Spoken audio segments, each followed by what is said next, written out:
आज मोदी जी के नेतृत्व में तीसरी बार सरकार बनने के पश्चात पहला बजट प्रस्तुत किया गया और जो बजट प्रस्तुत किया गया उसके लिए मैं प्रधानमंत्री जी को और वित्त मंत्री जी को बहुत बहुत बधाई देता हूं। यह बजट सभी वर्गों का हित रखने वाला बजट प्रस्तुत हुआ है और इसमें खास तौर से जिस बात को मैं कह सकता हूं कि यूथ के लिए जॉब अपॉर्चुनिटीज पर फोकस करके जो है वो ज़्यादा मदद करने का रास्ता निकाला गया है और जिस तरह से 500 कंपनीज में 1 करोड़ से भी ज़्यादा यूथ को इंटर्नशिप और जिसमें 5,000 रुपये गवर्नमेंट देगी, ये एक बहुत बड़ी मुझे लगता है कि एम्प्लॉयमेंट जनरेशन की दृष्टि से जिस तरह से प्रधानमंत्री जी ने हमेशा कहा था कि नौजवानों को जॉब अपॉर्चुनिटी अवेल कराना ये हमारी जिम्मेदारी भी है और इसमें बहुत बेहतर ढंग से हमने काम किया है। इसके लिए मैं बहुत बहुत बधाई देता हूँ। मुझे इस बात की भी प्रसन्नता है कि इस बार के इस बजट में एक और चीज़ जो कमिटमेंट प्रधानमंत्री जी ने की थी कि हम 3 करोड़ गरीब लोगों के लिए घर देंगे, वो भी एक शुरुआत इस बजट के माध्यम से हुई है। उसके लिए भी मैं प्रधानमंत्री जी को बहुत बहुत बधाई देता हूँ। और उसी तरह से आगे बढ़ कर के मैं एक चीज़ और ज़रूर मैं कहना चाहूँगा कि इस बजट में एक और विशेषता विशेष तौर से है जो गरीब कल्याण के लिए जो योजना चलाई गई थी, जो कोविड के दौर में चलाई गई थी, कोई भूखा ना रहे, उस दृष्टि से उस योजना को जारी किया गया है और उस तरह से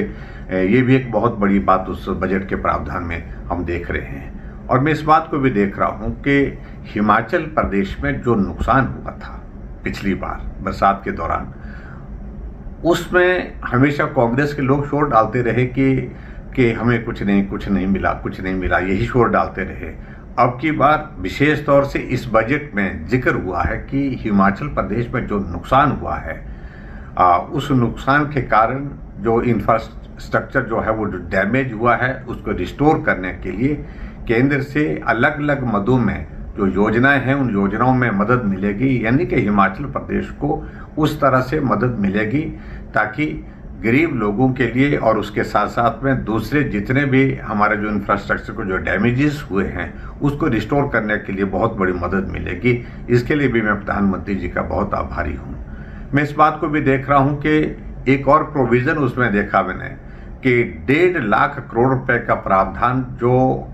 पर्टिकुलरली जो इंटरेस्ट फ्री लोन्स जो है वो जिसमें 50 साल तक वो लोन वापस करना पड़ता है और बिना इंटरेस्ट के करना पड़ता है, ये एक बहुत बड़ी राशि रखी गई है। इस राशि में से इसका आवंटन प्रदेशों को जब होता है तो स्वाभाविक रूप से हिमाचल प्रदेश के हिस्से में भी बहुत कुछ उसमें आएगा, ऐसा मुझे पूरा भरोसा है। रेलवे इंफ्रास्ट्रक्चर को स्ट्रेंथन करने के लिए बहुत बड़े बजट का प्रावधान किया गया है, लगभग 11 लाख करोड़ रुपए का। और इससे हमको उम्मीद लगती है कि हिमाचल जैसे छोटे से प्रदेश के लिए जहां रेल एक बहुत बड़ी अपॉर्चुनिटी होगी हम सब के लिए, रेल लाइनें भी आगे बढ़ेगी और रेल का इंफ्रास्ट्रक्चर